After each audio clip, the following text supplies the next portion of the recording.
Insurance rates jumped last year. Why? Natural disasters playing a major role. Is there any relief in sight for 2012? Spencer Houldin is the president of Erickson Insurance Advisors. Spencer, you say there is no safe port here, that we're all going to see big increases. Absolutely. We've seen the industry lose money the last 5 years on that homeowners line of business.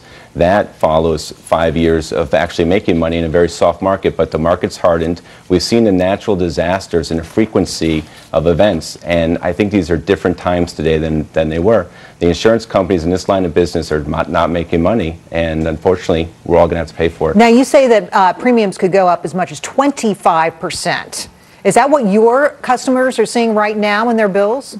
We're seeing right now rates going anywhere from 10 to 25%, and it's not just one or two companies, it's all insurance companies, and it's happened relatively quickly. I would say in the last 4 or 5 months.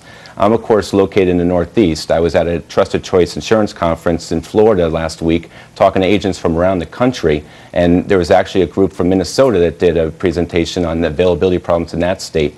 Texas, Georgia, everywhere you go, there seems to be a problem with homeowners. All right, listen up to this. Some people can't get coverage. That's the real news here, I think, too, that you're either paying more or you can't even get coverage. So frustrating for so many people out there. What are you telling your clients to do who are facing these huge increases? Well, we're trying to educate them on just the dynamics of the industry and the financial aspect of it. But there has to be a point where the homeowner takes a little bit more insurance, self-insurance for themselves, higher deductible. Don't go. That's an easy solution. Absolutely. You just up the deductible and you pay less, right? Insurance in the simplest form is a transfer of risk from you to the insurance company, risk you don't want to take. Well, I'm not going to insure my pen because I can afford to replace it. Take a $1,000 or $2,500 deductible. All right, that makes sense. You say, consider an independent agent. That's what you are, of course. And the beauty of that is that you guys offer multiple lines, right? You're not just representing Allstate. You're not just representing Geico. You're actually representing a bunch of different vendors.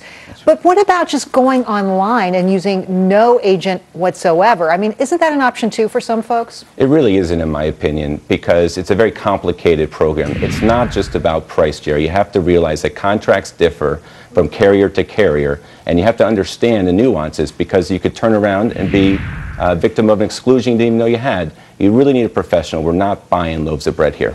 All right. You say bundle your coverage. Home and auto insurance together gives you leverage in the marketplace, but more importantly, you can't find an insurer that really wants to be competitive on just a homeowner's policy. They want the auto. That's where they're making their money. How many ads on TV do you see that we want to quote your home insurance? None. It's all about the auto policy. Right. Put them together, save money, and have leverage. You almost have to buy the two together now to get coverage, right? That's true. We're finding a lot of companies now are coming to us, the agent force, and saying we do not want a standalone homeowner's policy. We want the auto, or we don't want any of it. Do you have advice for people out there who are having trouble getting a policy? Where can they turn to? What can they do? You really do need to speak to an advisor that knows the marketplace. If you've had multiple losses and the standard market, what we call the standard market, doesn't want to insure you, there are what we call excess and surplus line availabilities. It is going to be expensive and the contract might not be as broad, but you need to talk to an insurance advisor that understands that and can find the right solution, at least in a temporary, until you can be back up in the standard market. If you have a mortgage on your house, you got to have homeowners insurance. No two ways about it. Absolutely. Spencer, thanks for coming in tonight. We really Gerri. appreciate your time. Thank you. Okay, we'll be right back with my 2 cents more, and the answer to our question of the day is